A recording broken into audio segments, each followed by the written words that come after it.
tous ici en fin de semaine pour essayer d'amener des solutions au système de santé. Le système de santé en soi tente d'apporter des solutions, de s'apporter des solutions. Donc, au cours des 10 dernières années, il y a eu une augmentation de 19% du nombre de médecins de ressources par habitant. Par contre, on ne sait pas comment, mais ça a diminué l'accès au personnel de la santé et ça a augmenté le temps d'attente. Donc, soit qu'on a un trou noir dans notre système de la santé qui absorbe ce temps-là, ou il y a d'autres problématiques. Donc, la problématique qu'on a identifiée, c'est la communication. Il y a beaucoup de problématiques à notre système de la santé.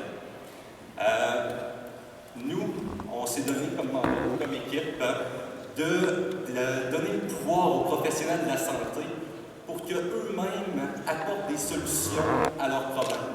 Donc, on crée un environnement où le patient est au centre de tous les professionnels de la santé et on outille les professionnels de la santé pour qu'ils s'aident eux-mêmes et aident le patient.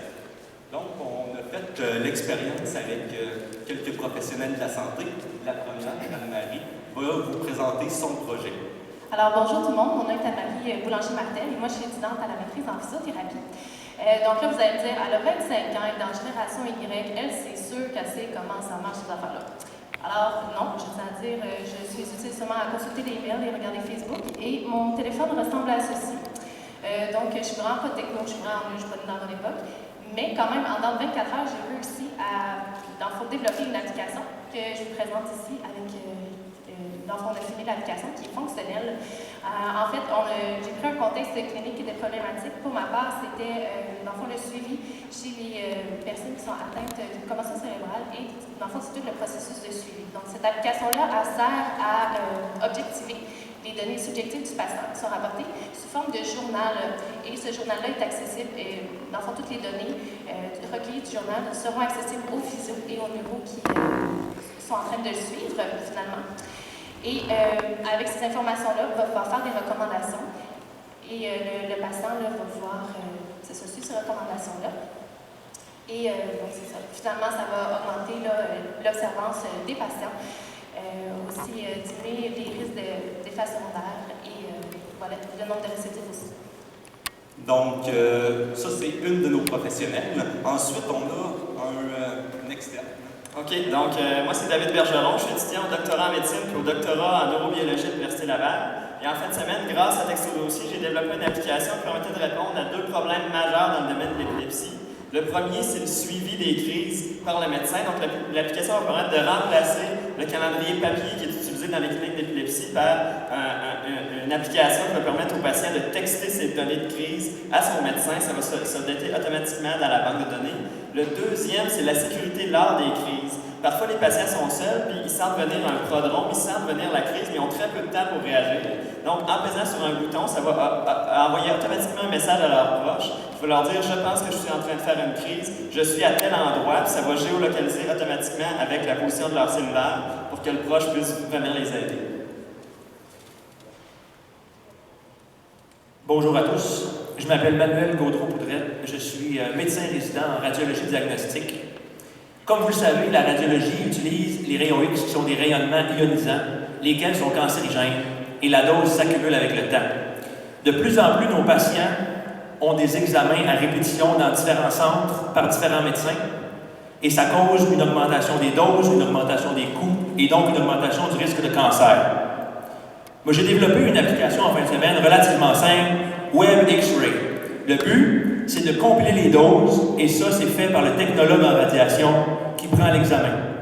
Il note le type d'examen et la dose reçue par le patient. Cette information-là est accessible à tous les médecins partout au Québec qui peuvent mieux ainsi prévoir quel examen donner, suivre la dose, et donc ça diminue les coûts, ça diminue le nombre d'examens et ça diminue le risque de cancer au final. Merci. Bonjour, je m'appelle Béatrice Ramitello, étudiante en soins infirmiers. En une fin de semaine, j'ai créé une application qui permet aux infirmières de rentrer leurs signes vitaux directement dans une plateforme super fonctionnelle. Vous pouvez le voir ici, j'ai rempli mes signes vitaux. Ça peut me dire si les signes vitaux sont anormaux, s'il y a quelque chose que je dois surveiller, c'est envoyé dans une base de données collective, une banque où toutes les données de nos 4 applications se recueillent, puis c'est possible d'aller les rechercher par la suite, avoir nos tendances de patients, avoir un dossier patient. Donc, moi, mon application, c'est ça. C'est les signes vitaux, essentiellement, quelque chose, un formulaire que je peux remplir jusqu'à 30 fois par jour, que je dois rentrer dans Ariane ou dans Crucial, connecter. Bref, parce que ça fait économiser du temps et c'est déjà dans ma poche. C'est super, je peux l'utiliser la semaine prochaine dans mon stage. Donc, en bref, ce qu'on vous a présenté, c'était 4 professionnels de la santé. Mais il y en a des milliers. On vous a présenté 4 problèmes, mais il y en a des millions de ces problèmes-là. Puis on vous a présenté 4 solutions à ces problèmes-là. Puis ça aussi, les solutions, il y en a des millions. Mais tout ça, c'est grâce à une seule plateforme, Texto Dossier. Je vais vous laisser le grand Manitou vous en parler. Alors, c'est simple. Quand on veut faire des choses extraordinaires, ça prend des gens extraordinaires. On a pris des logiciels libres. Ces gens-là ont réussi à faire en une journée, ils ont appris à travailler et régler eux-mêmes leurs propres problèmes. Et effectivement, c'est la magie du logiciel libre. C'est pour ça que le but, c'est de rendre ces applications-là gratuites et que ça appartienne à la communauté, que les corporations nous aident à créer un meilleur système de communication. Texto Dossier, mesdames et messieurs, on les applaudit bien fort. On les applaudit en reconnaissance de la première. Par les questions de monsieur, mesdames. Bon, je comprends bien, c'est la plateforme qui a été présentée. Est-ce que vous avez prévu une façon de pouvoir communiquer ces résultats-là, autrement dit que quelqu'un débloqué dans un hôpital en Abitibi? Vous avez ça devant vous, là. Les données sont déjà dans le cloud, accessibles à qui doit les voir. Et toutes les données sont opérationnelles. Il y a 4 personnes qui peuvent envoyer des données là. Puis ensuite, il suffit d'ouvrir la porte à cet espace-là aux personnes concernées. Et si par exemple, on a un patient et on veut savoir, admettons, un médecin veut savoir qu'est-ce qui s'est passé par rapport à M. Bello, bien là, en temps réel, il fait une requête qui voit les données de M. Bello. Ce que je veux dire aussi, c'est si quelqu'un développe une application dans un hôpital, quelqu'un dans un hôpital à Gaspésie pourrait aussi l'utiliser. C'est la même application. Donc, ces applications-là sont en logiciel libre. Il y a aussi une façon de connaître que l'application existe. Absolument. Et c'est la caractéristique de logiciel libre, c'est qu'on n'a pas à la faire connaître. Si ça marche, les gens du bouche à oreille vont la partager. En ce qui concerne la sécurité de l'information qui est transmise, est-ce que vous pouvez m'en parler un peu? Écoutez, en ce moment, on a 2 modes de communication. Les SMS qui permettent à toutes sortes de monde d'envoyer de l'information d'une façon qui est très sécuritaire. Et l'autre façon, évidemment, c'est via le web. Puis là, c'est la question de qui a accès, puis ça dépend des protocoles. C'est pas un problème.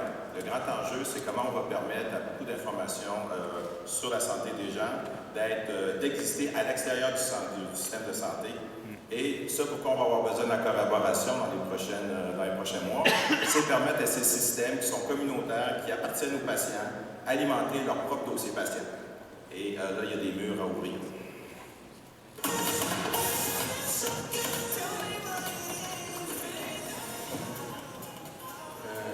J'aime beaucoup votre projet à cause de sa simplicité. Toutefois, je me demande si chacun développe un logiciel, comment le patient, parce que je pense que c'est centraliser le patient, comment le patient va pouvoir lire, décoder le résultat de l'output de tous ces différents logiciels. Avez-vous une façon de simplifier, de standardiser? Pour moi, c'est clair, le modèle que tout le monde connaît, c'est Facebook. Il n'y a aucun problème de prendre les données qui sont mises dans le cloud aujourd'hui et faire en sorte que d'une façon intelligible, les gens voient leur historique à eux et en plus puissent le partager avec leurs proches, leurs parents qui sont vieillissants ou leurs enfants. Et le modèle Facebook a montré qu'1 milliard de personnes peuvent partager de l'information de façon sécuritaire. Les recettes sont connues, c'est pas un problème. Texto Dossier, mesdames et messieurs, les applaudissements bien fort.